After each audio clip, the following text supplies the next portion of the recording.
Some of that rock star in here, boys. What is up, everybody?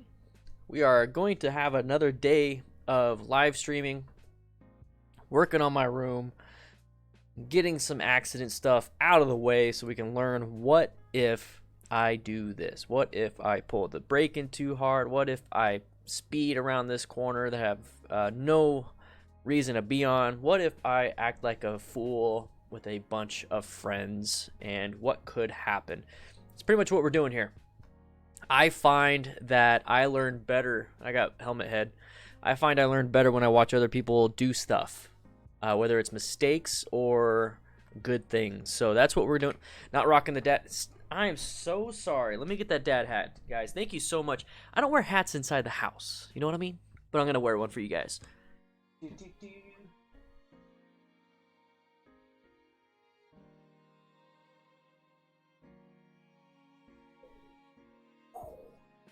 What is up? Wrecking crew from Indian. How you doing?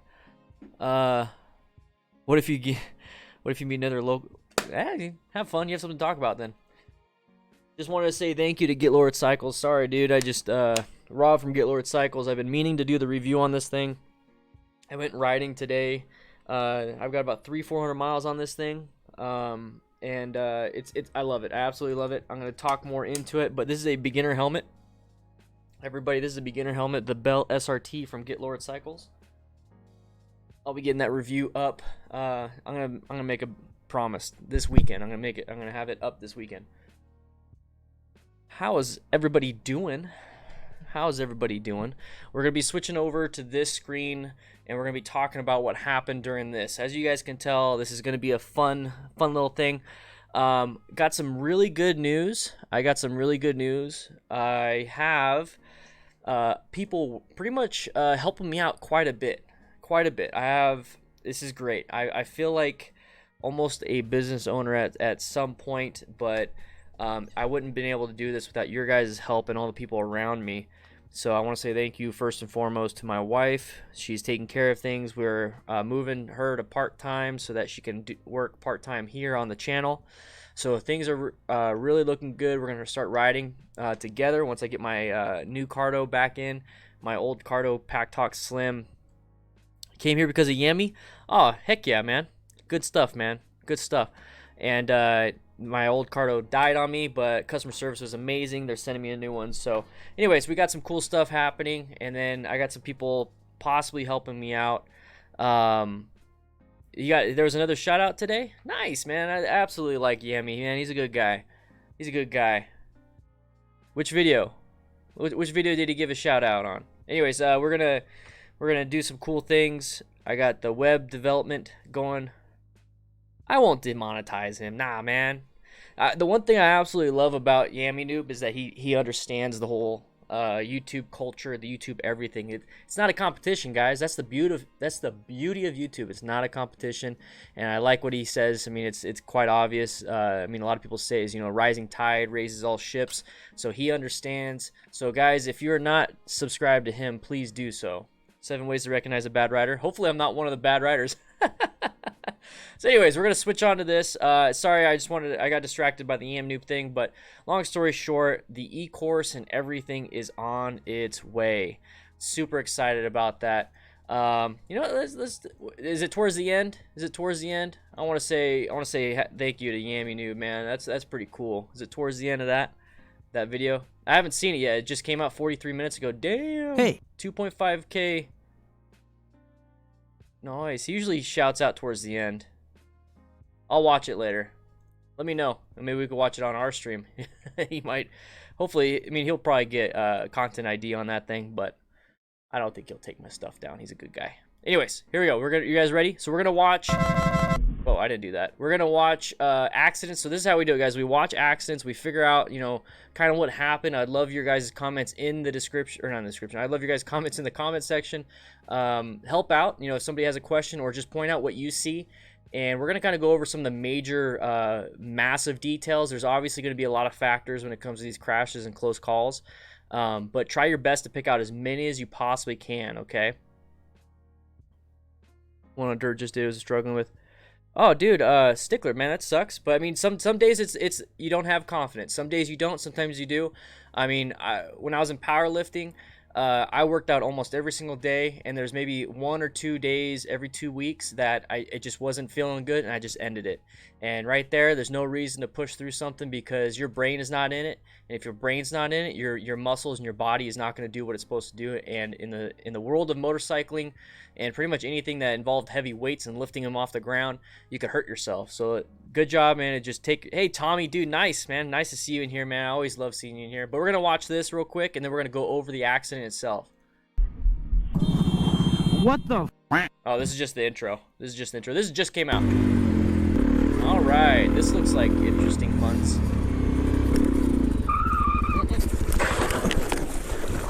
Oh, and he's wet. Hey, buenos dias, ¿qué pasó, amigos? John's Moto Garage. Welcome back to the channel. This is oh,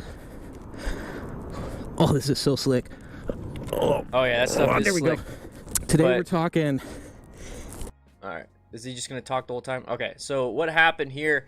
He actually slid before. Yeah, this is like the Terminator scene, guys. He actually slipped and slid before he hit the algae. The algae is extremely slick. I used to play around in areas like this as a kid, like an overspill water flow, and you'll have a bunch of algae.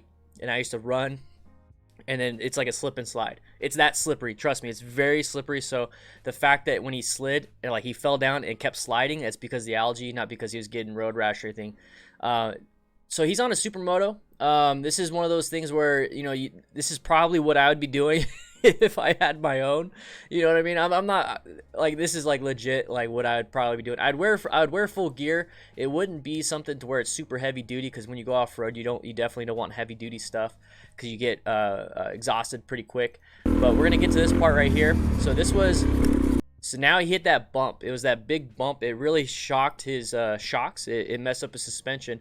And when you hit a bump like that, just pretend this is a lot like, I got a new keyboard too. So right here, when you hit it, it's a lot like hitting a bump in the middle of a turn or a bump in the road. You're going to lose that traction for that split second, okay? You lose a little bit of traction. So right there, he lost some traction. His wheels and his suspension doesn't have enough weight on the ground. So he's going to try to apply the brakes because he knows he's going towards the water area and he doesn't want to. I'm assuming because he's actually been in the algae before, he did have some loss of traction, all those things. What's up, Big Dave? How you doing, man? Mr. Nick, James Upton, Stickler, Thomas, James, Tim, Techno, Scott, Lion, Stickler again. How you doing? So what's going to happen is that he's going to try to apply the brakes before he gets to the algae, because he understands that. But since that bump, it knocked up the suspension and knocked up everything and released the tires from, not necessarily from the ground. You could still be touching, but not a lot of the weight is on that front tire or rear tire because it was lifted up. So when he applies the brakes or even accelerate or turn, because remember, you need traction for acceleration, deceleration, turning, in this split second, it's going to not be enough. So if he tried to turn, he'll slip and fall. If he tried to accelerate, there's a good chance that rear tire could spin out from underneath him. And when he's applying the brakes, he actually applies a lot of the front brake and it drops the bike and then he slides. So if something like that ever happens, just realize, hey, I got to gain traction once again. And it's going to take a little bit. It's going to take like a second or two. Right now, it's going to be, let's go ahead and scroll back. It's going to be like a half a second to where he has no traction. Then he tries to make an evasive maneuver. Right there. There's the slide. There's the locking up the tires. So he locked up the tires. Why is he locking up the tires? Because he doesn't have enough weight on that tire to actually stop him. So if it's touching, remember it's touching, but since he applied the brakes, it's not grabbing the ground like it should. What's doing is it's actually just locking that tire and then it's just sliding it across the ground. Now, one exercise that you guys can do while you're at home, if you're at home right now, or if you have a desk right next to you, let me go ahead and move away. I got a Dan SHEA knife right here. I love that knife. Thank you, Dan SHEA. Patrons, you guys send me some of the coolest things. So I got all my my GoPro batteries and stuff. But what you can do, see my hand right here?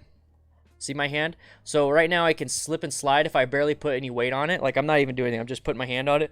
Excuse me. And it's sliding. So that's your tire when you are accelerating or decelerating or after a bump like this where there's no weight. Okay, there's no weight on that tire. What you could do is now apply a little bit more weight to that tire or your hand, and it's a little bit harder to move, right? Now, if you put a lot of weight on that, it's not going to move. It's pretty much stuck. So what's going to happen when it comes to that front tire is that you need to put weight on that tire in order for it to actually stop. And the only way you're going to put weight on that tire is by progressively applying brake pressure. Because right here, let's say, see how my hands are kind of up like that? Let's say I'm just riding straight, and something pulls out in front of me, a panic. Now I got to apply the brakes, but a lot of people, what they're going to do in these videos, I'm pretty sure we're going to see, is what they're going to do is they're going to slam those brakes as hard as they can. This is what your tires look like right now when you're just riding normal. If you apply the brakes too quick, it's going to slide. If you progressively apply brake pressure, you're going to get your whole hand on that table, and now you're putting weight on it, and then now you try to really apply the brakes, 100% brake pressure, it's going to stop. So guys, that is what you need to be doing when it comes to braking. That's the whole point of progressive brake pressure. I talk about the orange, slowly squeezing it. We'll slowly apply a little bit weight on that hand. That's the concept right there. So right here, his rear tire is going to slide out from underneath him. And the reason why you can see that is because see how the handlebars are pointed straight, but then the actual bike is tilted to the side? That means that rear tire is starting to slide out. And that is one way you can tell when you watch these types of videos. So see how fast or far he slid? Just when he slid the ground, he's going to slide. But you also see how the bike is completely turned around. That's because he applied way too much rear brake. So we're going to go ahead and move past this one. Pro tips for beginners. La CF moto no podía andar por acá. Oh, se cayó Java. Oh, I missed that one. That was quick.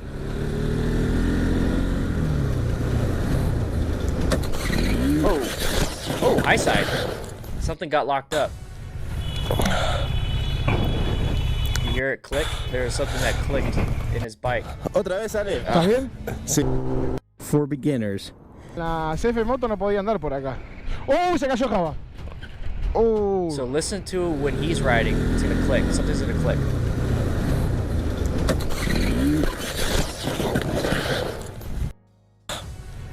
Trying to see if I could see it because it looked like something in the rear tire got grabbed.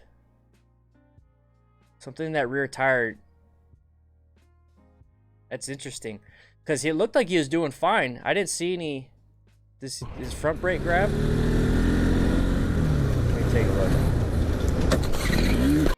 Nope. I think shifted with no clutch, so rear lock. There you go, Lion. Probably. Let me check his left hand. So let me go ahead and scroll this up for you guys. See his left hand. Yeah, it sounds an awful lot like a geared, very hard gear shift. Or something grabbing that rear tire. Yeah. Quite possibly he shifted and messed it all up.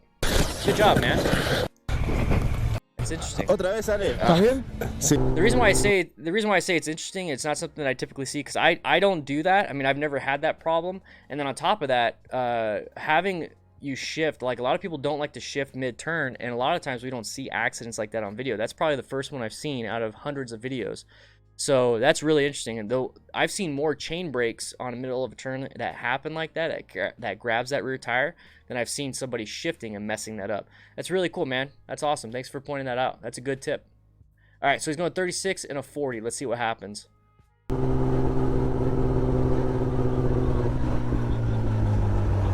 Whoa, way too fast. Whoa. Why? Yeah, I'm good. Thanks. You need help? I think I got it. Thanks. Wait. Oh, he snapped his bar. He was going way too fast in that turn. So way too fast in that turn. So he's going 39 and a 40. Perfectly fine. It looks like he's trying to get on the 78. Oh, wrong button. I just got, like I said, I got a new keyboard. So it looks like he's going to the 78. So he's going, it says 27 miles an hour. This is a very sharp turn angle, a lean angle for this type turn. This is a 90-degree turn, guys. This isn't a curve. This is a turn. So you can kind of see where his direction is. He's going into oncoming traffic. If there was a car here, he's going to hit the car. But he's taking this because there is no car. He's taking it like that because there's no car. So right here, you need to start practicing like you should be doing, like every ride. And he should have taken this, and this is what I typically do, is about 15, maybe 20. 15, maybe 20. I average about 15 miles an hour on a 90-degree turn like this. Okay, you don't need to take it that quick. There's no one coming to hit you. There's no one behind you. There's nothing. This was more so, hey, I'm going to have fun on this turn. Let's do it. And I typically don't like doing that on intersections. I do it on curves where I'll take it with proper body angle and all this other stuff, maybe a little bit higher speed than you should. What's up, Mr. Nick? How you doing? Yeah, I got a new keyboard. I got a fancy keyboard.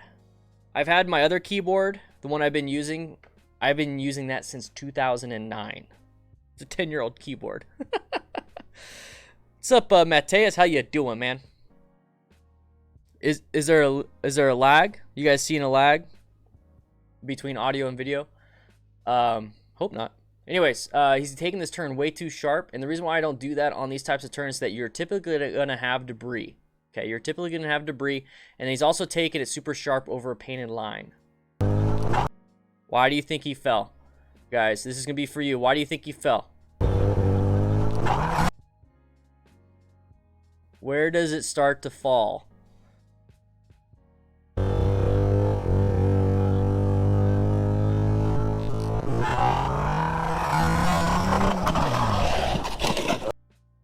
And this is another reason why too fast and hit the paint. Yep, very, very, very sharp lean angle, and his front and rear tires hit the paint. He accelerated through the turn, so he lost traction. His rear tire lost traction on the paint, and then on top of that, he accelerated, which took more traction, and then he slipped and fell. It was a low side accident, and this is the one thing that really makes my what's your guys' cringe moment? My cringe moment is this curb, going towards that curb.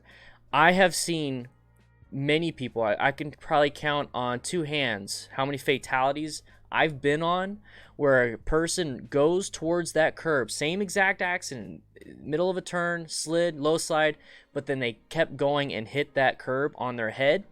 And about four of those fatalities that I've been on, there has been a massive blood trail going down the gutter. And it's because they weren't wearing a helmet. So that is my cringe moment. That is my cringe thing when I see a curb coming up, like an obstacle coming up when somebody's sliding on the ground. That just makes me, ugh. That is my pit in my stomach, and I don't want you guys doing that. Happy Tuesday, Jeff. How you doing, dude? How you doing? Guys, if you want to know why they have green names, it's because they are channel members. So if you would like to be a YouTube channel member, you will get a shout out during the stream. And then on top of that, you get some behind-the-scenes stuff. So the $5 channel members actually got to see a few videos ahead of time. And then I have the other channel members have some really cool stuff. I'm going to be posting more and more and more. So I cannot wait. There's another way you could support the channels by super chatting or becoming a patron. That's another way of doing it, guys. So we're going to go ahead and move on to this. Michael from San Diego. Nice, man. You're welcome, Double D. What's up, Shadles? Sticklers? Yeah, I'm good. Thanks. You need help? I think I got it. Thanks.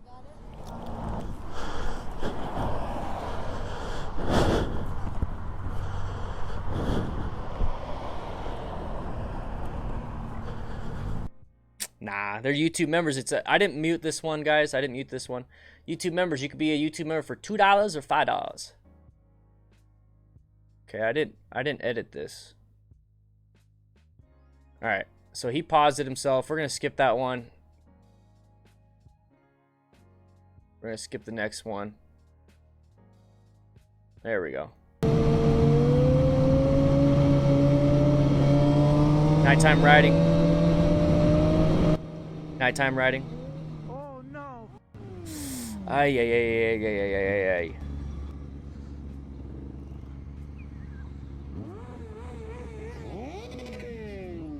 Rev bombing doesn't do anything, guys.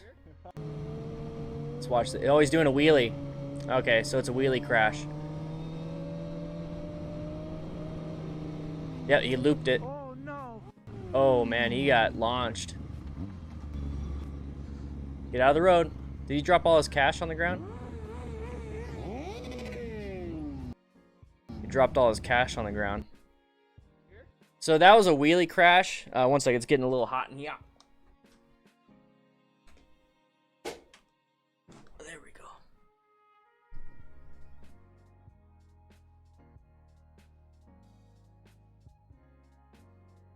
One second. Looks like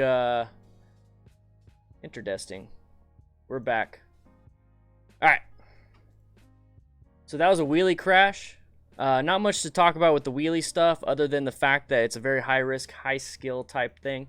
So we're gonna move on to this one. Yeah, shut up, dude. All right, guys, see you later,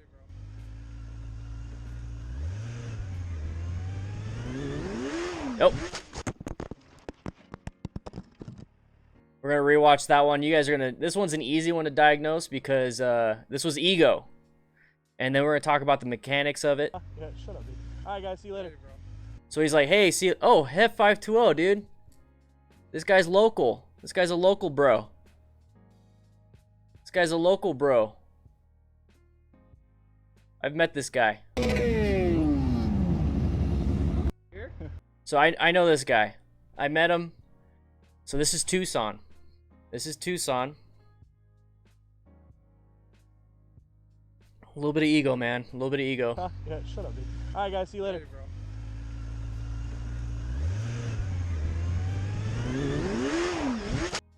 So what happened was he was taken off. So he's taken off from his buddy. And then in the middle of the turn, he accelerated too hard. Now, I talked about the traction. I keep talking about it. It's acceleration, deceleration, turning.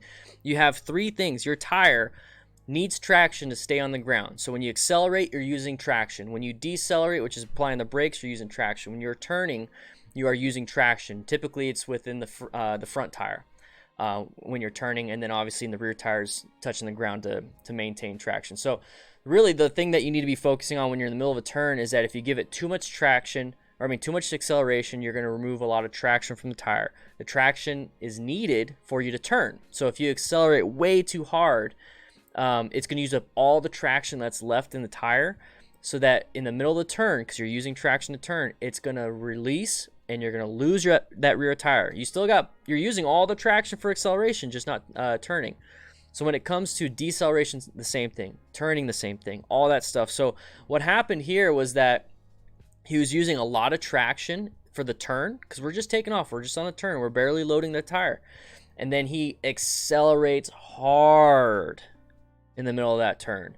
Extremely hard in the middle of that turn. Because it's fun. Because it's, an ego thing. I'm showing my buddy how powerful I am on the bike type of thing. But mechanically, it's not good. You can't do it. You really can't do it unless you have the stickiest of the stickiest of the stickiest tires, guys. So this is why you need to do that. All right, I'm not why you need to. I was reading the Big Dave says this is why I like babysitter mode. Traction control 3 will stop that nonsense. So this is one reason why it's really good to have that. What you need to do is accelerate through the turn nice and easy, and then when you're in a straight line where your nose is pointed, then you can accelerate. So we're gonna watch this again. So Hef, man, I didn't know this is how you crashed. You just got on Moto Lunatics, bro. Yeah,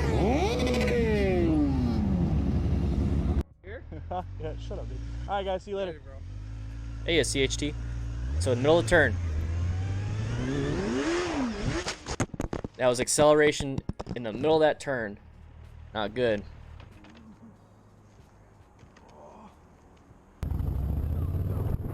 Oh, panic brake. That was a panic. Things happen quick. Things happen quick. So we're gonna go back to that one.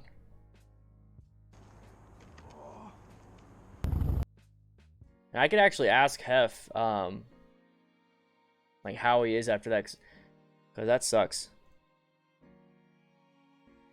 All right, so this was a panic. He's gonna see the person come up from the right side, and as soon as he sees that, he's gonna see it in his peripheral. He's gonna grab a fistful of that front brake. Let's go ahead and scroll this up just a little bit so you guys can see a little bit better. He's gonna grab a fistful of front brake.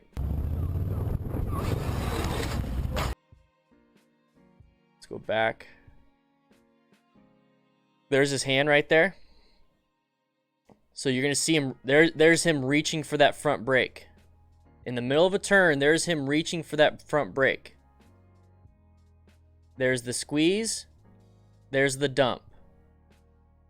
This is what happens when you do that panic braking, guys. We just talked about that hand exercise that you guys can do at home. So he's going to look. Oh, crap. Oh, crap. He's going to grab a fistful of front brake. Look at that. Squeeze and then dump. That's what happens. If you apply progressive brake pressure, it's not going to do that. But you have to see the hazard ahead of time. So one way to really prevent this is before going out into the intersection, double checking, make sure there's no traffic. Doesn't look like he did until he saw this car passing this line right here, and that freaked him out. And what happens is that he's going to reach for that front brake. He sees the car. Very good search evaluate. His execution's not very good. He sees the car. He has his hand over it. Dumps the bike.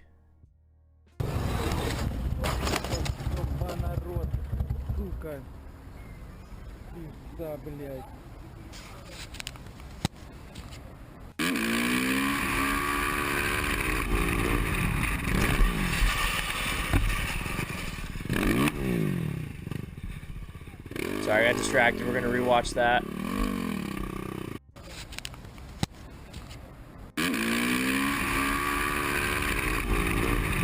Looped it.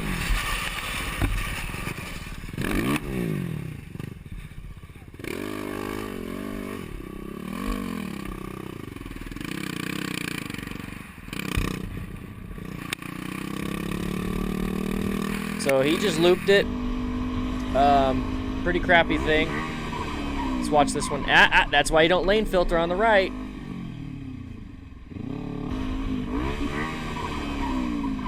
It's a bicycle lane, dude. So Moto Rides AZ in Arizona, that is absolutely 100% illegal. That is 100% illegal what he just did. So that is not good. So what we're going to do is we're going to go over this one a little bit because I know a lot of people are wanting... Oh, there's a little bit more. Is there more? He's shaking his head at him. He's shaking his head at everybody. This is 100% illegal. There's more to this. The dude you hit him. The heck? Dude, you hit him. You need to go. This is probably Phoenix. You literally hit him, so you should exchange information. Alright, so lane filtering on the right side. First of all, lane splitting and lane filtering in Arizona is 100% illegal. Motorists are not trained to look for motorcyclists doing this type of stuff in Arizona. We have zero culture in doing that, so just be aware that if you do this stuff, it's not only illegal, but the motorists are not going to know that you're there. So, and then on top of that, passing on the right, when there's people coming up to a right-hand turn, come on. Come on. So we're going to move up to here. Arizona, it's absolutely illegal. He's got his blinker on. So let's go ahead and scroll back just a little bit. So there's the indication off. It's in the middle of the indication. There's the indication back on. So he's been utilizing his indication for quite a while now. The motorcyclist is not paying attention. He just wants to get to the front. So that right there, rev bombing, realizing rev bombing is not going to make this guy not go to the turn right because he wanted to. He's indicating. Why does he think that there's going to be anybody there other than the fact that he should be checking his mirrors just in case of a bicyclist? But he knows that there's no bicyclist because he's already passed all this stuff and made the assumption. I mean, when you pass something, when you're constantly moving, are you assuming that somebody's going to come up behind you? You're not. So right here, this is going to be the problem for the motorcyclist. He's going to lock up that rear tire and slide into him. And then now he's going to get pissed off at this truck driver.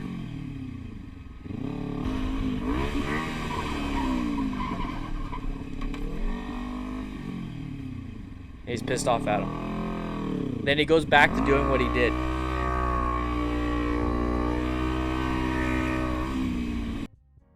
Shaking his head like, you're an idiot, you're an idiot. Sorry, dude, you put yourself in that position. That's the thing is, guys, if you start doing stuff, remember when you ride in a lane, We're gonna get to it. Come on now, come on now. So when you ride in a lane, you have your own set of hazards, okay? When you ride in the actual lane, so let's say you're behind this vehicle right here, okay? So you're riding in a lane, you have a set of hazards. You have, you know, other motorists, you have line of sight problems, you have, especially with traffic like this, you have people wanting to merge in front of you. This is a pedestrian crossing, so we have people possibly applying the brakes too hard, so you need to have a better space cushion. So lane filtering is perfectly fine in the sense of kind of a safety aspect to minimize those hazards. In Arizona, it's illegal. In California, Utah, it's legal, so go ahead and do that over there. But when you lane filter, you present your own hazards. So right here, we have great line of sight. We could see really far down. So we could see really far down this way, okay? So that's great. So we just minimize that hazard of not having good line of sight. So now we have good line of sight down this way. But we have other hazards that are associated with lane filtering. So we don't have an escape route to the left or the right. The only escape routes we have is in a narrow area to the front and to the rear. A lot of people don't think an escape path could be to the rear. All that really means is that you're applying the brakes so that you increase the space cushion in front of you. When you accelerate, you're removing the space cushion in front of you. That way you can get away from a hazard. So you really have multi-directional escape paths. It's not always, should I swerve to the left or swerve to the right? Well, you can also accelerate. You can also decelerate. But right here, lane filtering presents that specific hazard where you don't have a left or right escape path. You only have a forward or backwards. So that puts you in a really bad spot. So you have to be extra careful, and the best way to be extra careful is to slow it down. When you slow it down, you're buying yourself time by slowing down, and when you buy yourself time, you're buying yourself options. So if you're slowing down, you see this car wanting to turn right, you gave yourself the option of slowing down even more by applying the brakes, and you bought yourself some time. Another thing is that if you see somebody doing some weird stuff and you're slowing down, you could quite possibly, let's go ahead and go over here. Let's say this person decided to kind of creep over or something. You have an option if you slow down enough to swerve all the way into this parking lot if you absolutely had to. And then once you get into this straightaway over here in the parking lot, you can slow down again and then resume your commute. So that's what you need to do, guys. If you're going to be lane filtering, remember, you just took yourself out of a different hazard zone. It might be safer for that situation to lane filter, great. But if it's not safe to lane filter, then don't do it. If it's more dangerous to lane filter than it is to stay in the lane, stay in the lane. So this right here is extremely dangerous because we're lane filtering on the right side where there's vehicles that are indicating they're going to turn right. This is a lot like those situations where you have a big semi-truck wanting to turn right and you see that sticker that says, please do not get in between, you know, the turn and the semi-truck. We make wide turns. It's kind of like the same concept here, is that when we go up to here, this motorist is going to make that turn, and you just crept yourself up into his dead zone. And if he didn't slow down, he would have T-boned him and been severely injured. Yeah, exactly, Dave. Yeah, I mean, Dave, yeah, so this is not considered lane filtering per se. I'm just using that as an example. But yeah, this is absolutely 100% illegal in the state of Arizona to be riding like this, lane filtering, but then also riding in a bicycle lane. And like you just said, it's just as legal as riding on the sidewalk. But if you're going to be lane filtering, this is about much room you have when you lane filter. You have a very small section to lane filter in between vehicles. And all it takes is one vehicle to creep on over into your path of travel, and you're screwed up.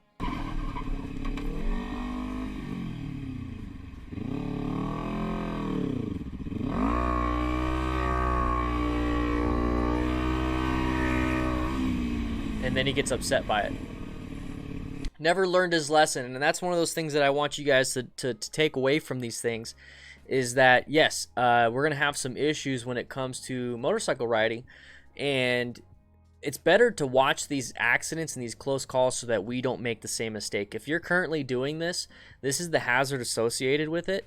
And I want you to kind of second guess what you're actually doing, okay? Is it worth your life? Is it worth the damage to your vehicle and all the tickets and all the payments, the insurance hikes, all these different things, just so you can make it to the front of the line and maybe save 2-3 minutes to your commute? Is it absolutely worth it?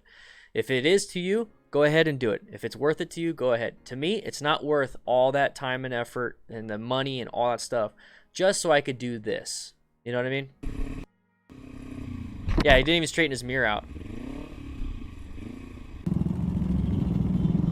right away, this pisses me off. If you're a part of a group that does this stuff, we're going to have issues. Okay? Whoa, dude. Yeah. Gabriel, we're going to go ahead and go back because you got right in the way of this guy getting hit by a car. But Gabriel, dude, thank you so much for becoming a patron, bro. For becoming a patron. I got to update it. We're at 258 now. Let's see if we can hit, or I mean not 258, 458. Let's see if we can hit 460 today. All right, here we go. Whoa, dude. I have no problem with that. No problem with that.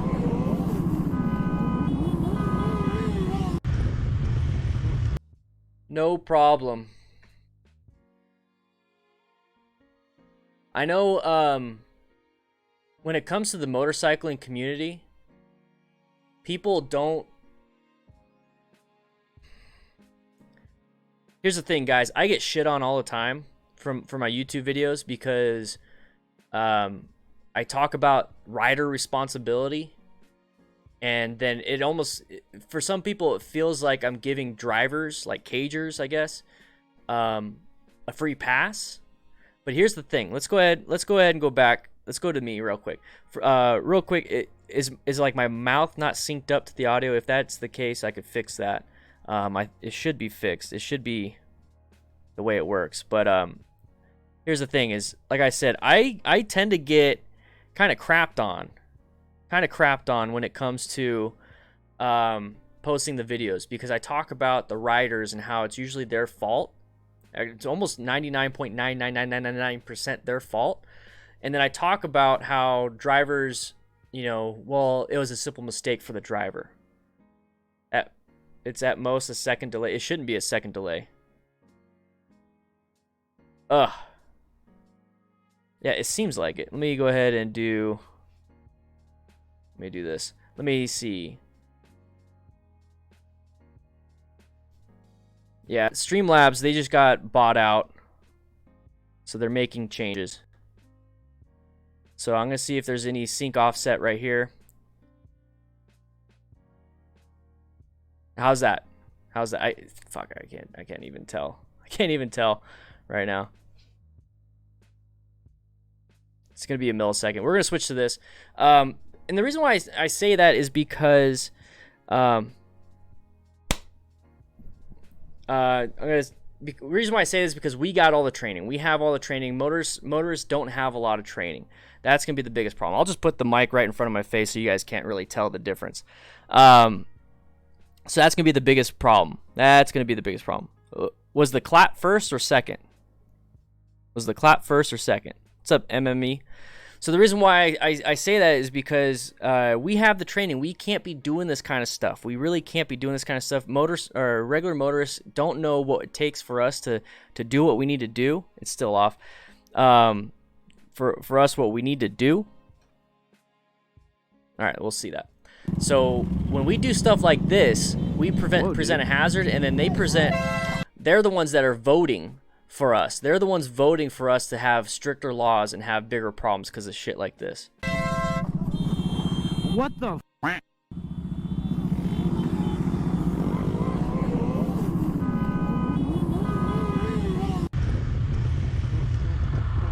Yeah, I'd be scared too.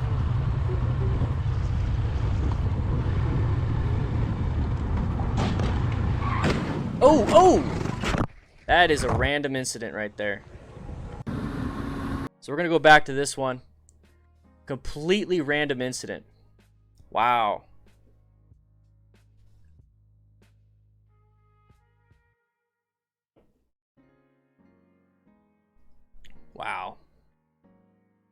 So is there a delay again? I'm going to clap one more time. Let me know. What came first?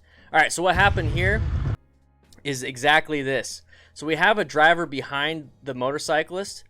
I don't know if you can see, I can't see it in the mirror, but we have a driver behind the motorcyclist, and he's going to hit and T-bone this motorist sound first.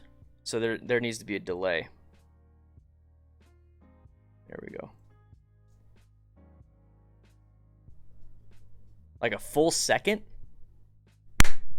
One more time. There you go. So he's gonna hit this motorist right here, and that's gonna cause the momentum to pretty much go into this motorcyclist. There's not much we could do in this situation.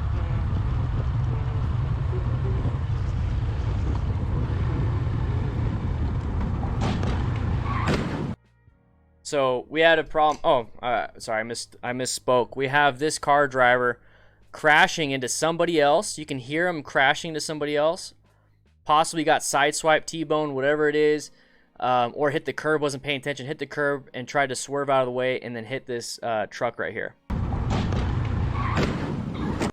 So there's not much to do in that situation. There really is not much to do in that situation. You are pretty much, this is a freak accident. It's a lot like those live videos. It's not the live videos, those viral videos of like the intersections where a car will hit somebody, T-bone somebody else, but then they go into motorcyclists. This happens all the time when it comes to cars. So if I was in a car, it's going to hit my car. There it is. This happens a lot. Multi-vehicle accidents, not always just one crashing into the other one. It's one crashing into the other one, which causes a chain reaction. So the reason why it's scary for us on motorcycles is because we do not have that protection. So it's very, very, very, very important to wear full gear for these types of situations where we have zero control. It doesn't matter about our skills. It doesn't matter about our search, evaluate, execute, where we are predicting hazards, all this stuff. This all happened behind him. There's a very limited scope and a very limited view that we personally have with vehicles behind us. We try our best with mirrors and all that stuff, but there's just nothing we could do. His escape path to the left, he possibly going to run into that red car. If he accelerated, he could possibly make it, but that means you have to have the wherewithal to apply the throttle to an accident that's happening behind you. It's just crazy. And thank you guys for all the help with the mouth and the volume. It's a little funky. Sorry about that. So this is why you need to wear full gear, everybody. Oh, sharp turn. Ooh, he's pushing that bike down hard. He's getting freaked out. There it is. He's got full gear though. Probably didn't feel a single thing. He's got a full one piece. That's a lot of fluid on the ground. We're gonna go back. So you can kind of tell he was almost. It's called 50 pensing. Who here is from the UK? Who here is from the UK? So this term was coined, punny. This term was coined by Total Control, I believe, and 50 pence is right here. So this is a 50 pence. The reason why it's the term when you're riding in the curve is called 50 pensing for beginners is because you start to make the turn. You mess up your turn, so you got to redo your line. Mess it up again, you got to redo your line. Mess it up again, you got to redo your line. Mess it up again, redo your line. It's not a perfect circle. It's not a perfect curve. You start to make multiple turns, multiple curves in the middle of one. So that's what happened here, and you're going to see how he's not very comfortable. He's got his leg out. You see how he's got his knee out. He's set up. He's got the body position. He's getting ready. I don't know if this is proper motorcycle training or it's something he saw online. So this right here, he's got stuff ready. He's getting ready to go. He's got full gear. Good for him. That is probably the best thing that he possibly could have done in this situation is just have full gear. But he's getting ready for it. Typically when you get into this type of position, so he's got his knee out, but he's not even turning yet. Okay, so that's fine. But you see how much of an early apex it is? He's going straight for this guardrail, and he's not making a late apex. So whenever you do something like this with your whole knee out and body positioning, another thing about it is body positioning is not the only thing. You need to have good line selection. For this turn, it's very blind, so I'd go on the outside. More so like middle to the out, so it's going to be like a 2.5. So no, I'm sorry, 1, 2, and 3. So 3 is all the way to the right. So mine would be more like a 1, 1.5. So I'd be up right where the shadow is, right here. That way I have a better line around this blind curve. You see how he's going up, go up, down, up, down, up, down. So watch. Oh, we're gonna watch right here. So I want you to watch the speedo. Watch the speedo, not for the speed, but I want you to see how it leans in, goes back, leans in, goes back, leans in, goes back. You can also use the mirrors as an indication, but take a look at this. Watch it lean in, lean back. And we'll go ahead and go down to 3/4 speed. Lean in, lean out, lean in, lean out. And that is a beginner trying to make a turn, okay? If you mess up your first portion of the line, which is you're doing an early apex, you're going to go wide and you have to go in again. You're going to go wide again. You're going to go in again. A lot of problems. Yeah, there's the thing on the ground is what caused the accident, but we're going to talk about this a little bit, and then we'll go to the thing that was on the ground. So watch. In, up, in, and then he fell. So he slid pretty well. He's got full gear. Everything's good. This is probably the first time he has any type of abrasion on the pucks, on the gear. So, I mean, I'm not saying he shouldn't have gear. I think he should. He absolutely should. This is probably the best gear he could possibly have in this situation. But let's not try to get our knee down. Let's not try to do that. So this is what really caused it. So he's going in, and he got freaked out by this line right here. Blue Forest, welcome, man. Dude, Robert, I saw those pictures you sent me. Dude, that's so sick. That's badass. Must have been a lot of fun meeting people. Right here is what really caused him to freak out. And it's quite possibly going to be some type of oil or fluid on the ground, which is going to lose traction for the tire. And the reason why I say he freaks out is because he's looking at this. How much of this oil or whatever it is taking up how much of the room or the road? Not much. It's right in the center. So more than likely, the person that was leaking the fluids had a tire right here, tire right here. It was a car. The vehicle was in the middle of the road, doing its turn, leaking fluids. Sucks. It really does. But that's part of the hazard perception that we need to have. Is we need to focus on, you know, what type of road hazards. So potholes, gravel, oil, all these different things. And the best way you could do that is by taking things not as slow as you can, because then we would all be going about 5 miles an hour, but slow enough to where you're still within your limit. So right here, we can't see around the turn. So there's that first lean in. Great, that's your first lean in. But what happened was that he was staring at this. So target fixation. So what you should be doing is looking ahead and with your peripherals seeing this oil slick and be like, okay, well, I'm not going to be there. So right here, this is the lane selection I would be in. I would be right here. I would put myself into this position, kind of slow it down, slowly roll off the throttle just a little bit, not enough to cause any type of disruption in the tires and the suspension, but I would do enough to where I would slow down enough to where I can make this turn relatively easy. Because if there's going to be oil and stuff in this area, who knows what's around this blind turn? What happens if there's a vehicle that is stalled because it ran out of fluid or whatever it was, the engine shut down, and he's on the other side of this turn? So these are all the things that you start going into your head when you start to ride around blind turns like this, is that one clue could lead into another.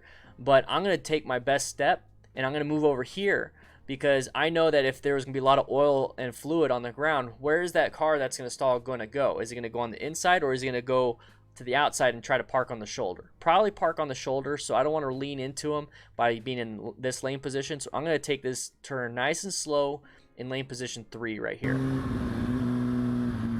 He tried to, but then he went back into it. Yeah. Oh, it's not up? Dude, Phoenix, I got it, man. Here. Go to DDFM crew, dude. Yeah, I put it in here, and then I also I put it in the file. If it doesn't show up in here, then it'll definitely show up. There you are, dude. Phoenix boy, thanks for the support, dude. I got you on here. If it doesn't show up during the stream, dude, I'm sorry. It's probably just this stream, but you're definitely in there now. Got you, man. How do I do it? Keyboard commands. Keyboard commands. The comma button is one frame to the left, and then the period is... There you go. Scott got it. There you go. Thanks, man.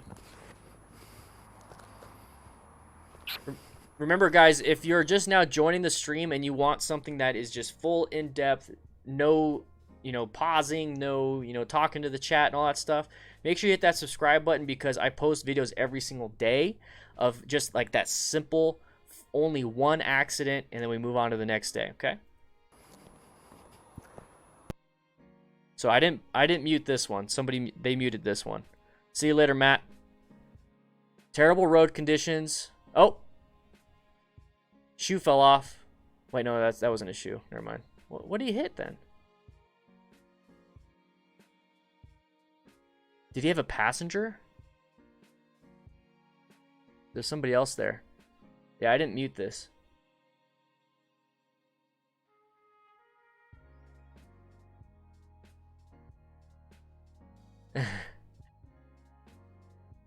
Yeah, let's get the patrons up, guys. Guys, if you'd like to be a patron, it's only $2. All right, we're going to rewatch that one because that was a little interesting. There was no audio to that one.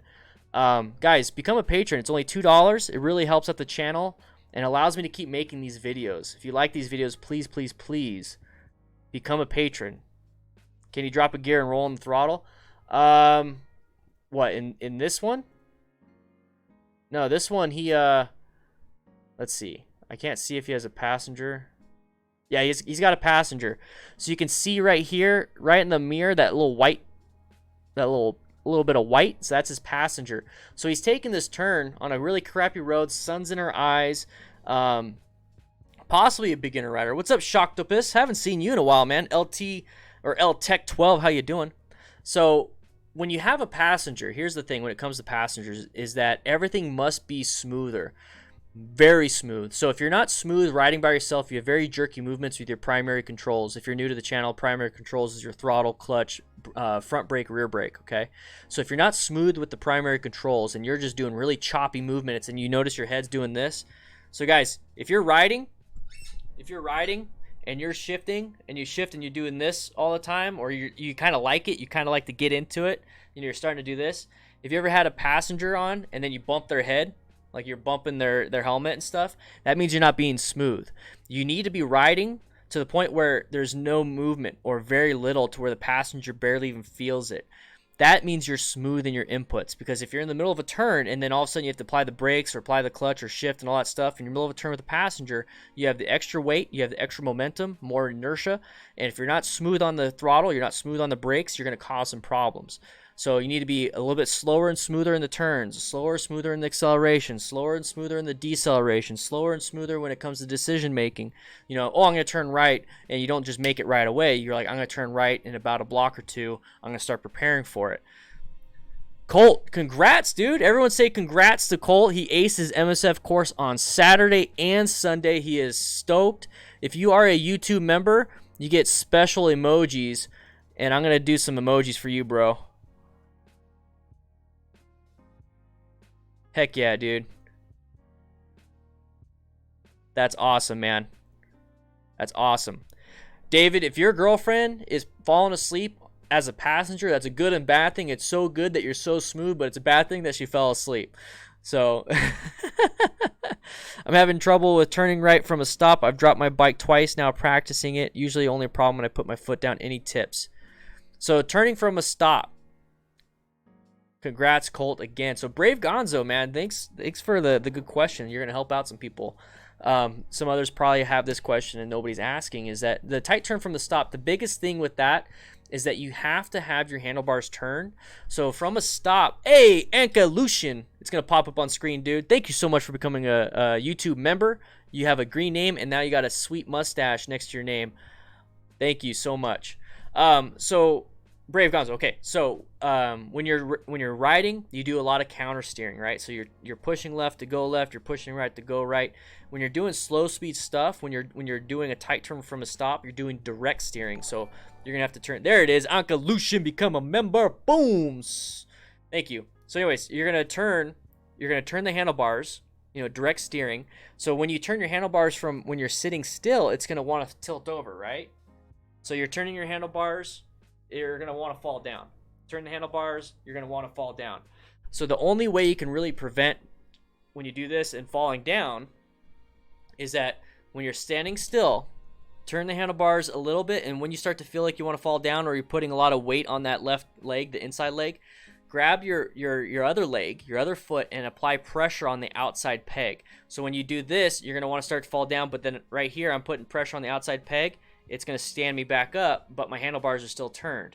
From there, I'm going to look where I want to go and then use friction zone to get myself going that way. What typically happens in this situation is a small delay again. I'll go ahead and I'll do this one. I'll have to fix it after the stream. So when you go into here, you're going to look where you want to go. When you accelerate, what's going to happen is you're going to want to start straightening up. You have to commit. So I'm going to turn that way. So I'm going to turn the handlebars, apply weight to the outside peg, friction zone. I have to look and then commit to it. If for any reason you feel like you have to put your foot down, like you're going to fall on the inside, that means you're not putting enough weight on the outside peg. Okay, so that means your natural reaction is put your left foot down if you're turning left, right? We need to change that natural reaction to putting more weight on the outside peg. That's what takes practice. You're changing a habit, a physical habit of, I feel like I'm going to fall, I got to put my foot down. Instead, it's like, I feel like I'm going to fall, I'm going to put my foot on the right peg and put more pressure. If you have trouble with that and if it doesn't feel like you can put enough pressure on that outside peg, remember, it's just weight. You're putting weight on the outside peg. So what we can do is I'm turning left, looking left. I'm going to start applying the friction zone, all that stuff. Oh, now I'm going to start falling down. Okay, that's a big problem. So before we go, so to do everything, look left, apply the handlebars left. And what I'm going to do is now I'm going to scoot my butt cheek over to the outside a little bit. So now I have half a butt cheek or one full butt cheek off the bike to the opposite end. And that's going to apply more pressure. And then you're going to be able to go left and get your butt cheek back on. Butt cheek off, go right, move over, butt cheek off. So this is how you could do your figure eights. This is how you can do your U-turns. You could also do a tight turn from a stop. Now I'll have to fix the delay. I think it's the camera. I think that's all it is. I think I need to refresh the camera. In fact, let's see. Let's go ahead and deactivate it. Let's go ahead and activate it again. Let's see if that fixes it. That could have been it. So if I'm turning right, I should put my right foot down. So if you're turning right, so let's say we're turning right at a stop sign. We have to go that way. Okay, so we have to go towards the door. Okay, so we have to go towards the door. So what's happening is that you're turning your handlebars towards the door, and then you have to look where you want to go. And then if you start applying friction zone and throttle, typically if that's all you did, you're going to start to want to fall down, right? You're going to start to put your foot down. You're like, oh crap. In a test setting, that's not good. In real life, that's perfectly fine to do. If you have to paddle walk it, paddle walk it. But if you want to make it to where you don't have your foot down at all, what you do is I'm going to turn through this door. So I turn the handlebars, I look where I want to go, and then the left side, so I'm turning right, my left foot, the foot on the outside, I'm going to apply weight and pressure on it. So what's going to happen is it's going to lift the bike up just a little bit. And I have a video. I'm pretty sure you've checked it out, but it's really hard to show. It's really hard to show while I'm sitting down. So guys, if you're wondering what this is the DDFMcrew.com. So turn from a stop. What is up, everybody? Dan the Fireman here. So I did a few videos, but I'm going to go to the part where I talk about this. Even with this, it's going to go between those two cones. If I just ride straight like this, what causes the turning and all the lean and all that stuff is the way the tire is shaped. Think of a coffee cup, like a styrofoam coffee cup, laid on its side and roll it. It's going to go in a... Now, if we start off like this and start going, I'm going to fall down. Right here. Centrifugal forces to keep ourselves upright. Or we can create our own by counterbalancing on this side with my right leg. So just to show you on this side, so let's say I'm turning right. So here it is. Foot on the peg, applying pressure. The bike is still leaning. I'm applying counterbalance weight. So the bike is leaning like this. So you see how, let's get out of that. So you see how the bike is leaned. The handlebars are completely turned. Oh, I hit the cones, don't worry. Completely turned. I got to remake these too. So it's completely turned, but the bike is stabilized. The center of gravity is still in line because I'm applying weight to this outside peg. So I'm going to turn this way towards the trees over here. That's where the handlebars are turned. And typically my foot on the right, on the inside, is holding a lot of weight. But since I'm applying a lot of pressure to this outside peg, notice how I have no hands on the handlebars. It's because I'm not holding the bike up. I'm not holding it up. And it wants to fall over. I'm leaning like this, therefore creating the counterbalance. I talk very extensively in my previous video. You should watch that on how to set up for a motorcycle turn. It applies to everything you do. Okay, so let's go ahead and start it. Let's go ahead and just do it. So this is a left-handed turn. So I'm gonna show you the basics. I'm gonna show it nice and easy. So full tilt, I gotta start leaning. Well, first I gotta put it in first gear. Start leaning, applying pressure to the outside leg. Now don't do too much to where you're sitting up straight because that defeats the purpose. So you still need to have some lean, but you won't fall down if you apply a little bit of throttle. See how the friction zone, it wants to go.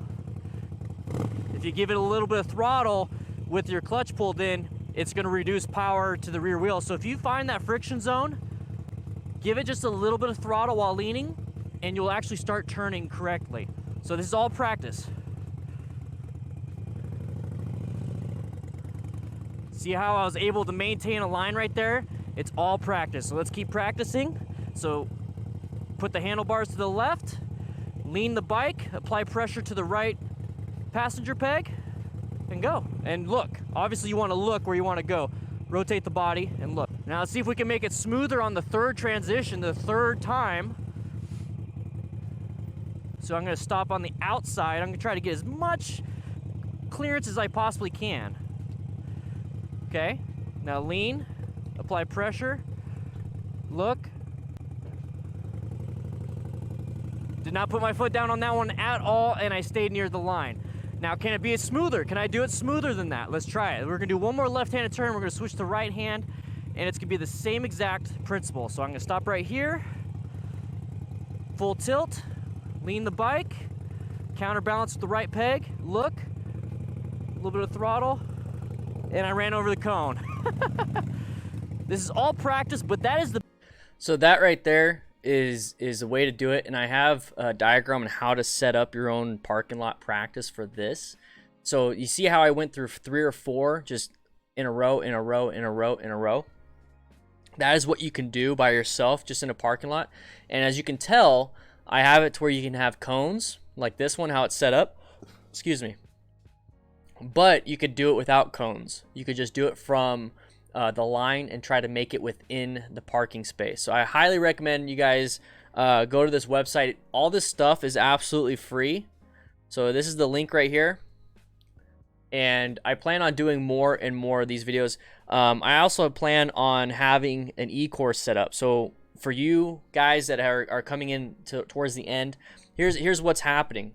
I'm coming up with an e-course. I have a website. I have the learning management software, all this other stuff. I have, I mean, a lot of DDFM crew members are actually offering to help me develop this website, so I'm super excited about that.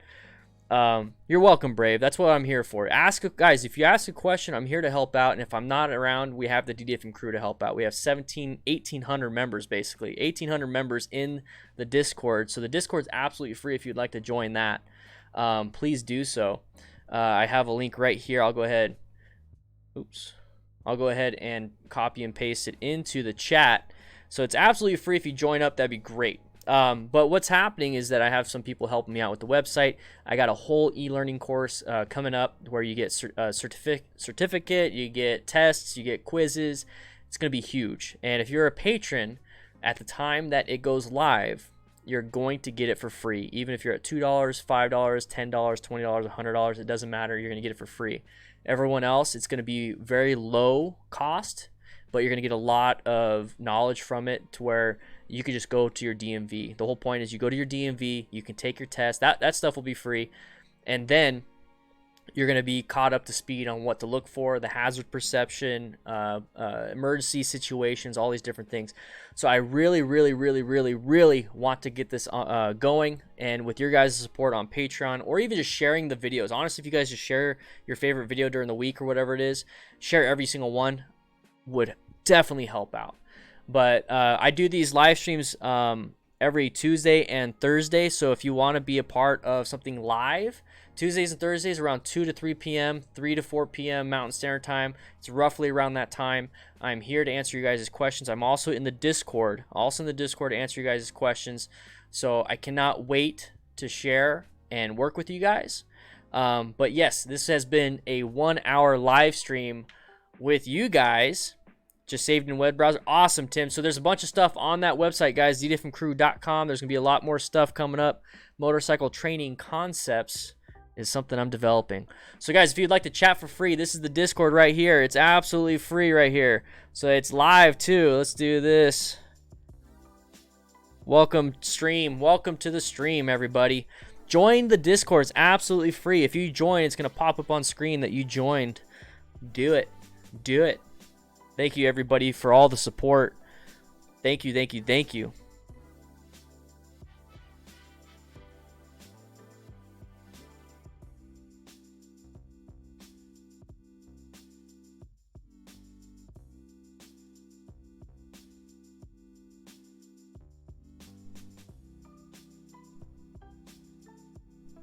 See you later, Robert. Dude, thank you for sharing those cool pictures and stuff.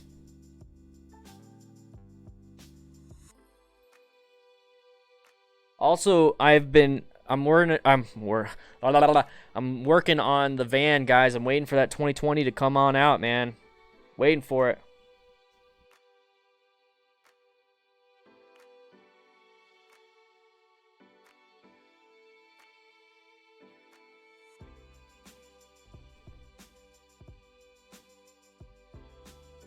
Welcome, Joey the boy.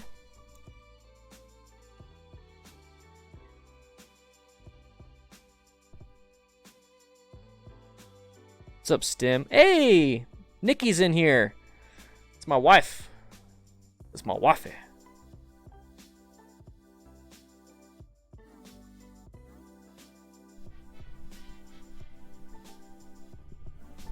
Dan the Van Man.